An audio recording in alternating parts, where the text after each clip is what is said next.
Hello my friends, today we're in Wytheville, Virginia, and we're going to take a tour of this beautiful stone house behind us. It's known by locals as the Rock House. It was built in the 1820s and operates today as a house museum. The house has been fully restored and beautifully decorated. I hope you enjoyed the tour. Let's go inside. I'm Daniel Shew, the old house agent. I'm a real estate agent and I specialize in old and historic homes in Southwest Virginia and Northeast Tennessee. I've dedicated my career to preserving these places while helping others discover the joy of owning a piece of our region's past. On this channel, you'll find restoration journeys, history, and honest insight into what it truly takes to bring old houses back to life. And I'm grateful to have you along for the adventure. Wytheville sits in Southwest Virginia as the seat of Wythe County, a town that started out in the 1790s as a courthouse community and was first officially named Evansham. After a major fire in 1839, the town took the new name Wytheville, and it has stayed a welcoming crossroads town ever since, now famously positioned near the junction of I-81 and I-77. Today, Wytheville's population is about 8,100 people, and the town's median household income is around $43,000. One of Wytheville's most historic anchors is the Howler Giboney Rock House, a limestone home begun in 1822, then purchased unfinished in 1823 by Dr. John Howler, Wytheville's first resident physician. Built of native limestone, it later gained a wooden addition, and during the Civil War, it even served as a hospital during the Battle of Wytheville. Today, it operates as a museum.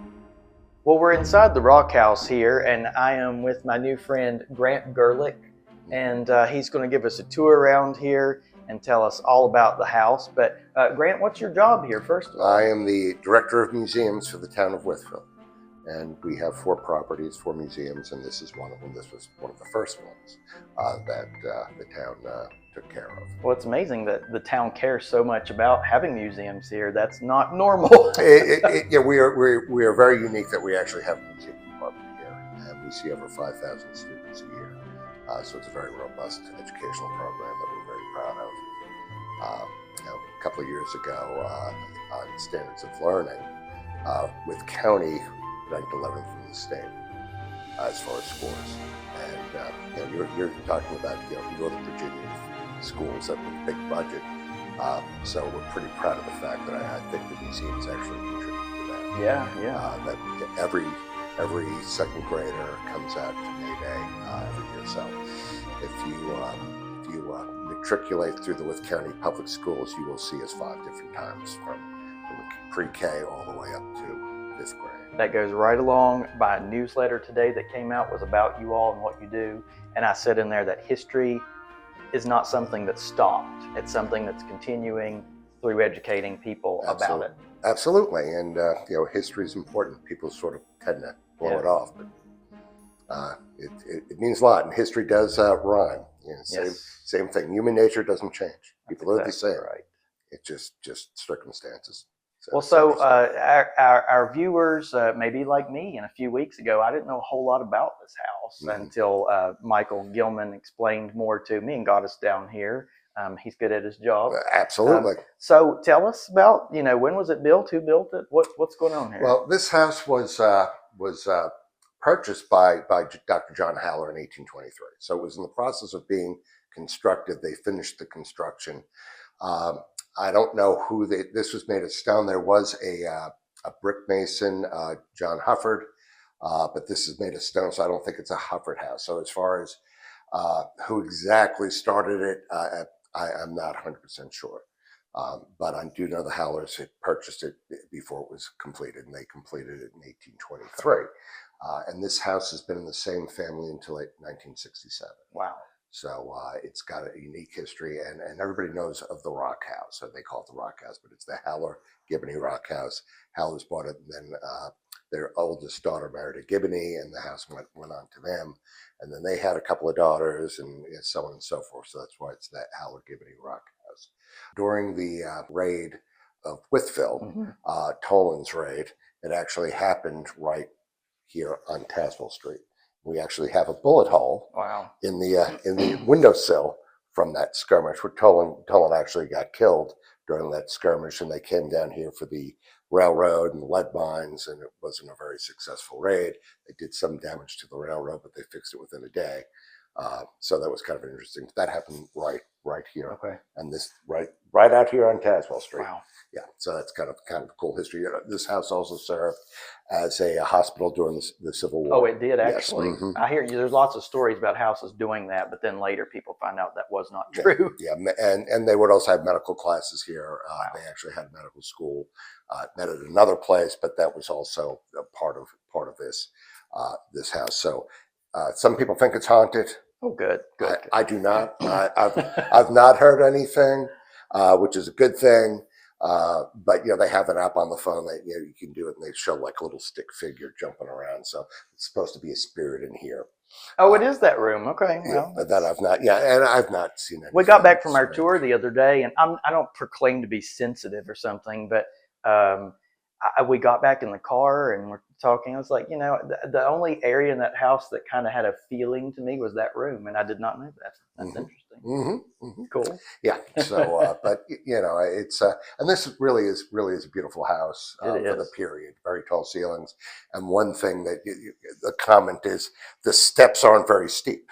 You don't have to step way up in between. So a nice gradual step, very comfortable walking up there. Yeah. As opposed to some of these places where the steps are like this, and you really have to jump where it's really steep. Yeah, handrail's not terribly low either. No. I mean, this is really a beautiful house, and as the rumor goes, that Mrs. Haller was embarrassed of this house because it wasn't as fancy as back east. Although a lot of us beg to differ, because it's pretty nice place for 1823. I agree too, and we'll cover as much architectural stuff as you want. One thing that I love is how this wainscoting has this curved upward slope. Yeah, it mirrors the handrail. It does. I don't see that often in this area, like you're saying. That's important.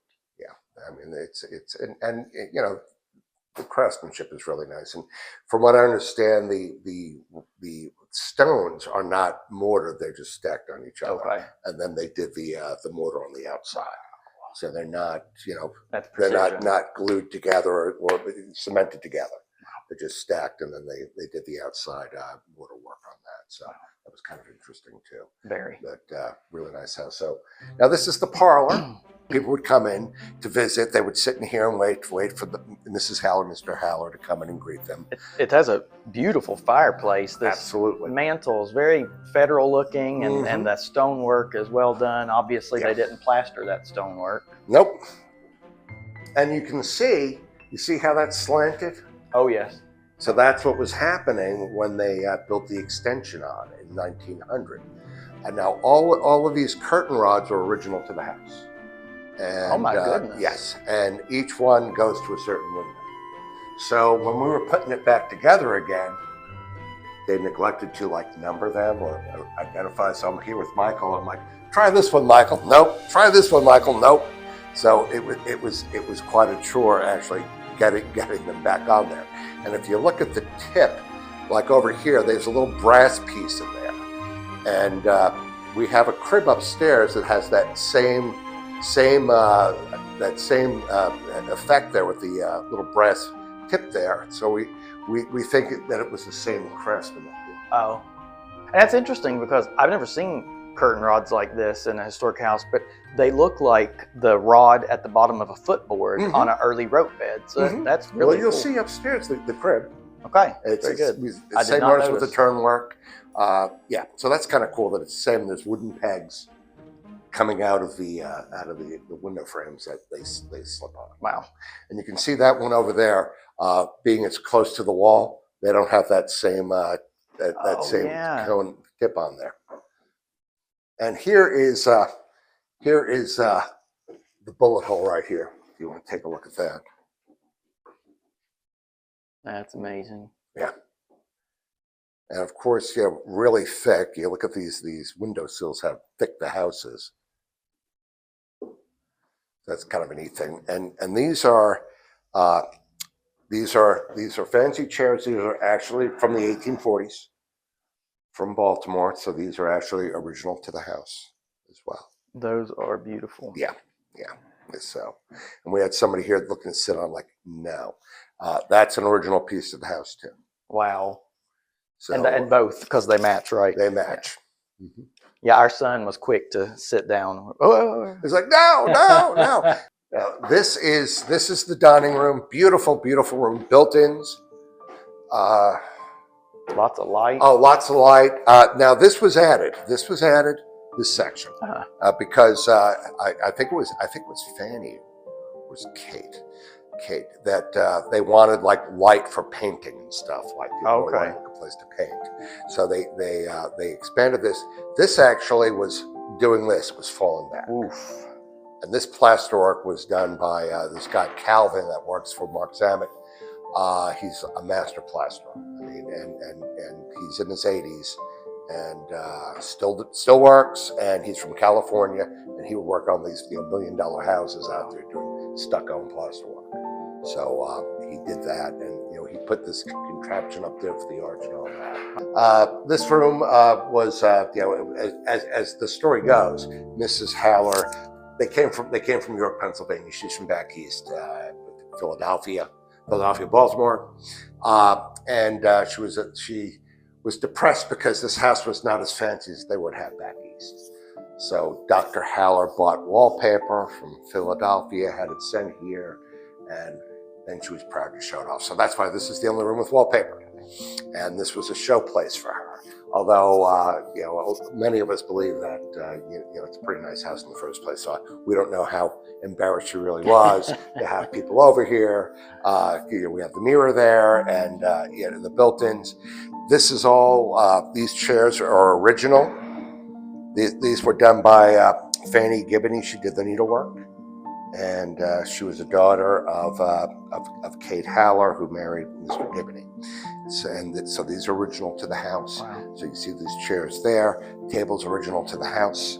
So it's kind of nice that this house was in the same family until 1967. So a lot of the pieces stayed. So, and of course, this was all completely redone. This whole ceiling was stripped. And so, I mean, this was all beams, and they jacked everything up, and they just did a fabulous job putting it back together again. That's some scary stuff. Oh, it is. And then you got this amazing piece over here. Yeah, this is kind of neat. If you look real closely, this was cut in half. Oh my gosh! This was cut in half for travel or something. I guess for Nobody travel knows. to fit on a wagon or whatever. But yeah, this. I mean, when you think when they did this, probably did it with a very fine handsaw. Yeah. I mean, this is, you can see we're a little messed up here, but probably went back to the furniture maker. Remember that piece you just made? Yeah. Well, we're going to have to move it. Yeah, and they took the drawers out, so that's why the drawers aren't cut. The drawers. Yeah. Wow. They took them off, but and I don't know exactly what the story is or why that was done. It's exquisite. Really, I love how thin these dividers are. Oh yeah. And these like silverware drawers. Oh yeah. That is really something it's a nice else. Piece, and also the Stennett right here. Oh, I love a good old piano. Look at that. And and that was another important thing back in the day. They didn't have radio, they didn't have stereos, they didn't have anything like that. So it was valuable for a young lady to be able to play the piano or the harp or something for entertainment. So that was, after dinner you would sit down and have entertainment. Is this original? Yes. It looks 1830s? Probably 1830s, yeah.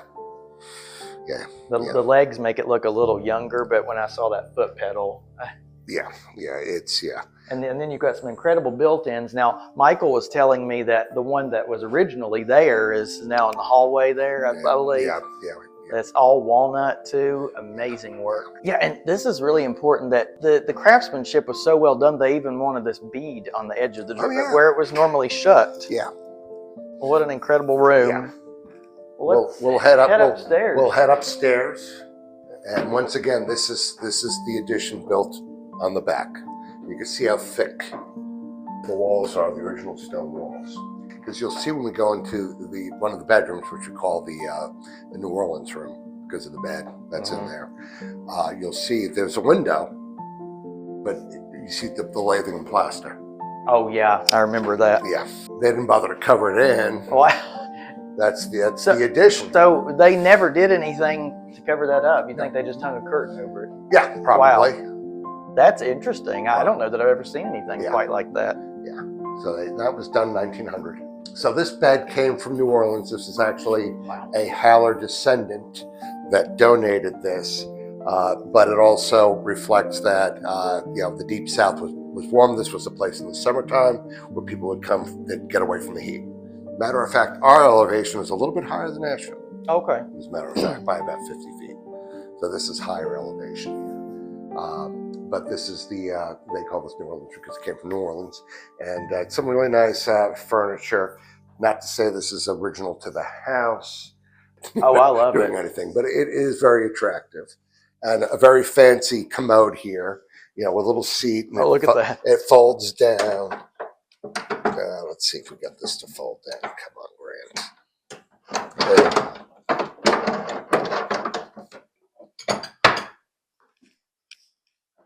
Kind of a fancy thing. It pops up. Definitely not a toy chest. Yep. And people like to look in here, and it's like, it's like, what do you think you're going to find? Might be fun to get some fake doggy do or something and put in there and watch people. Well, at our Pleasant Hill house, because guests are there, we have chamber pots under the beds, and Monica was like, you better put a note in there that says for display purposes. For display purposes only, absolutely. But yeah, that's kind of anything. People look at that, it's like, okay, whatever. What do you expect to find in there?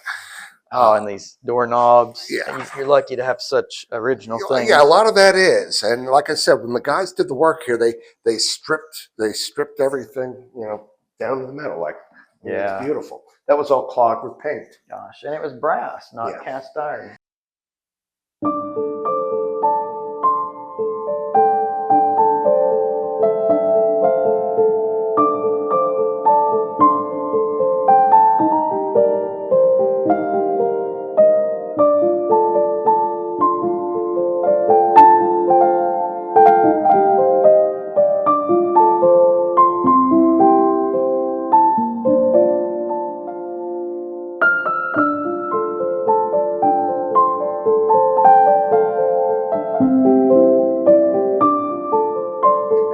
This is sort of like the women of the Rock House.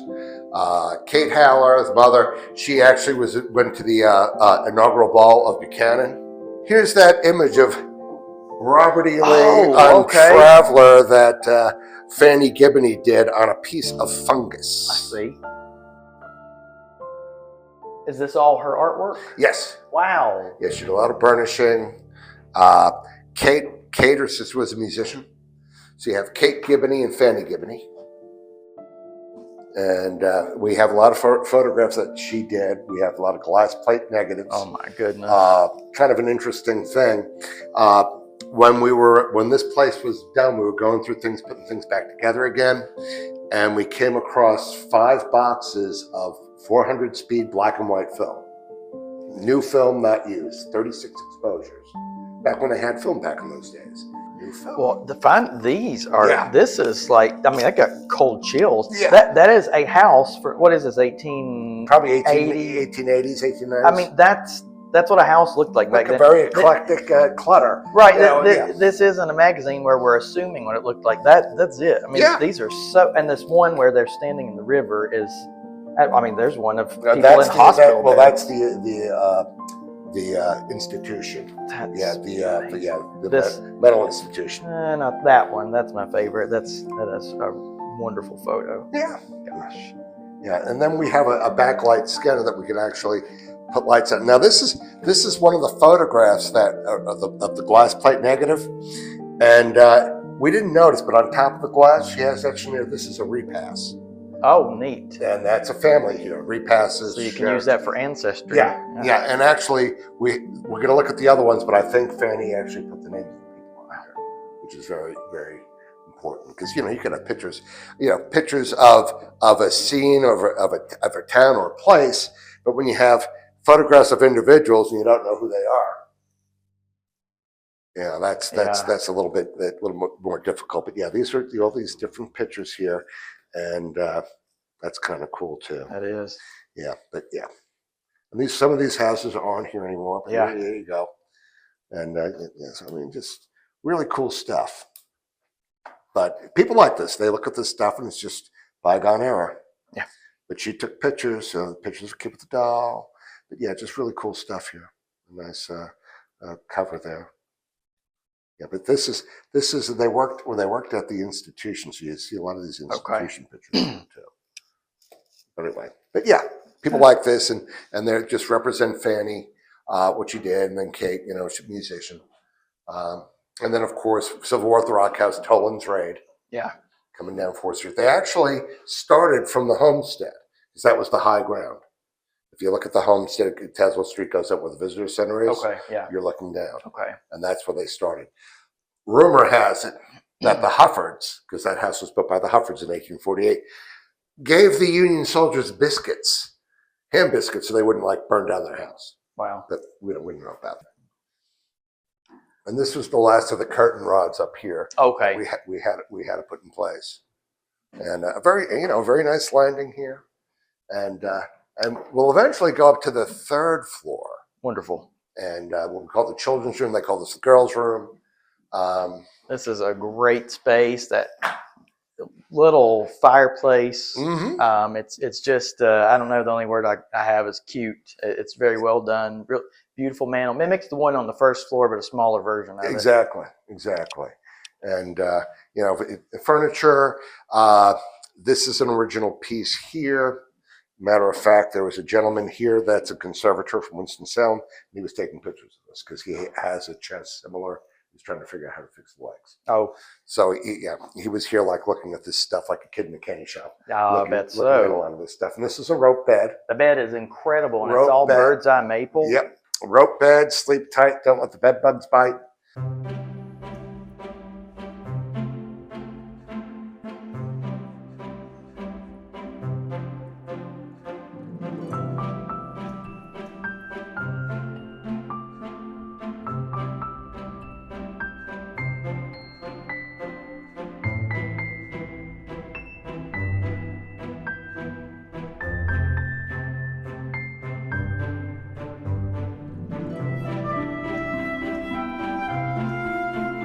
Now this is, and like I said, here's this crib. Look at that. And you see?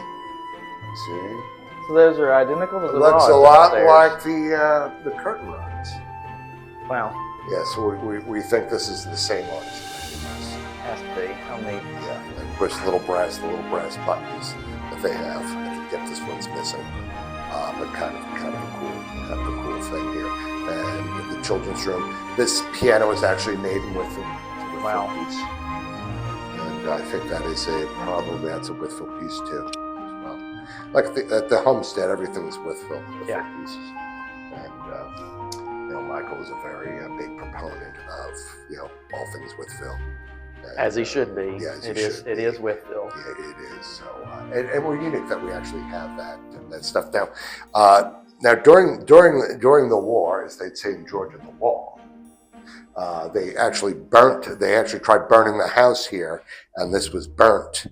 Beyond the stop sign, if you go down a little bit, just to the far side of Spiller, that's the plaque there. That's where Toland got shot and killed. Oh, okay. Wow.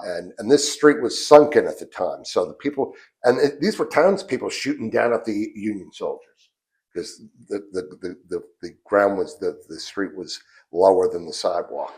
And actually, they had fences along here too, because they had, and this house, they actually, where the property is, they own this whole 10-acre area here. So they had an outside kitchen. Oh yeah. And some livestock. Livestock. Like that, yeah. So it wasn't just this little lot here. I mean, it was 10 acres they had here. Yeah. You know. And it seems like a lot of there were some really good furniture makers in Wytheville. I've been surprised of what I've learned. Well, the Rich Brothers and Siegel was another one. And I think this could be a Siegel table. Okay. Could be. Michael could confirm that, but the sort of the legs, the turning work on it. So that's sort of a characteristic of Siegel. That's wonderful. Yeah. So, and the Rich Brothers, they made pie safes and they made furniture. They also, I think they also, there's an article that we had an ad that they also did undertaking. So they would of course, coffins, yeah. Well, it would go hand, bread and butter. It would go hand in hand. At West Overton, we actually had late 19th century, funerary equipment. We had a jack-in-the-box that popped up for a backdrop of a coffin. We had an embalming table. We had all this stuff. And we had a 5th generation undertaker on our board. And he would tell us how it was done, that they had furniture, they made furniture. And what they would do is when there was a funeral, they would come in for the wake, they would come in, take all the furniture out, because they're used to moving furniture. Oh, yes. Bring all the funeral stuff in and the coffin and all that for the wake. And you would stay awake with the body because people would be coming from all over and they would be traveling distances. Wow. So they would show up at 2 a.m, whatever, and you'd stay there. And then during the funeral and the burial, they'd take the casket out. And while they were doing the burial, they'd bring all the furniture back in. Oh. Like as if nothing happened. Yeah. So that's why you always see furniture companies intertwined with undertaking, because it was sort of the same type of business. And plus, you would also make coffins back in the day. I can hear it now. Honey, I've got this. This is going to be the best piece of furniture I've ever made. Look at the legs on this. Well, why aren't you finishing it? I've got 5 coffins to make tonight. You know? Yeah. Oh, yeah. I mean, that was got to keep the business going. That was a business. All right. Yeah. So this, so the staircase. This is a winding staircase, correct? Yeah. I believe that's what they're called, where it just continues to go up to the 3rd floor, and was an open space. You heated it as well. Yeah. And we'll go upstairs.